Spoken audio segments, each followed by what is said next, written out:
See, what is a Reamer-Tymon reaction? Okay, after this. Reamer-Tymon reaction is, so let us have a statement. When phenol is reacted with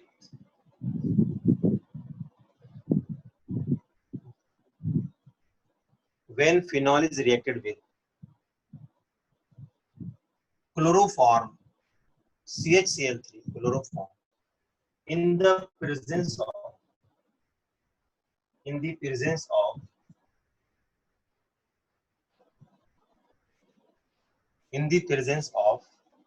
aqueous sodium hydroxide. When phenol is reacted with chloroform, CHCl3 is nothing but chloroform in the presence of aqueous NaOH gives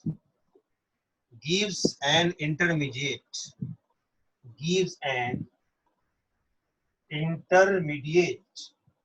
which on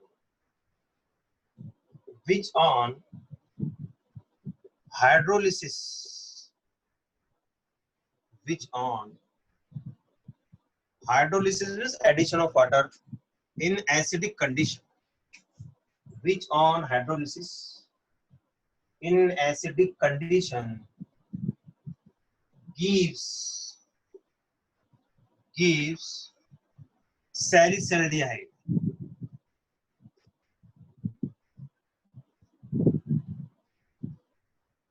Salicylaldehyde is a very important compound. Orthohydroxybenzaldehyde.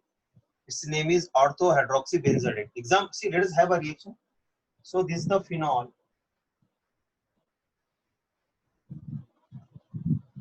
So this is a phenol we have taken here.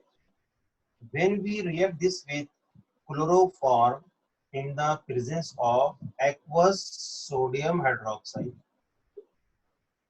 this will form an intermediate. So you should know the intermediate. It is like this: O minus Na plus, here CHCl2, CHCl2. This further converted into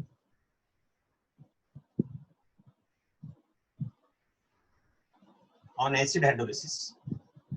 This further converted into, we can say, acid hydrolysis, like this.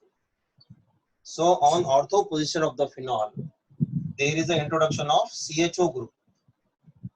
This is called as salicylaldehyde, or it is also called as orthohydroxybenzaldehyde.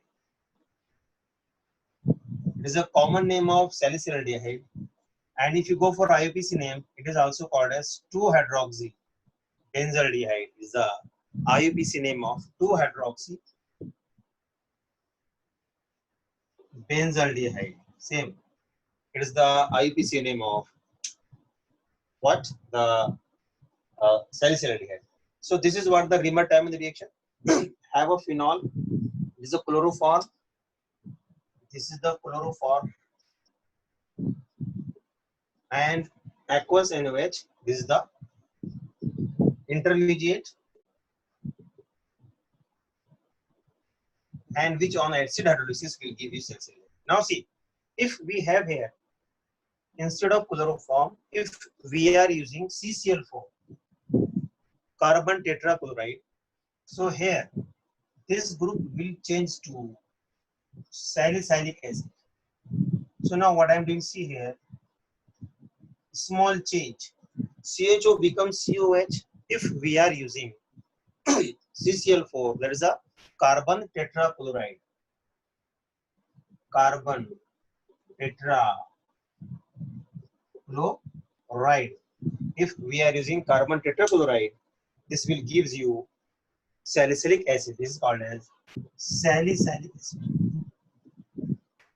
This is called as salicylic acid, right? So, fine.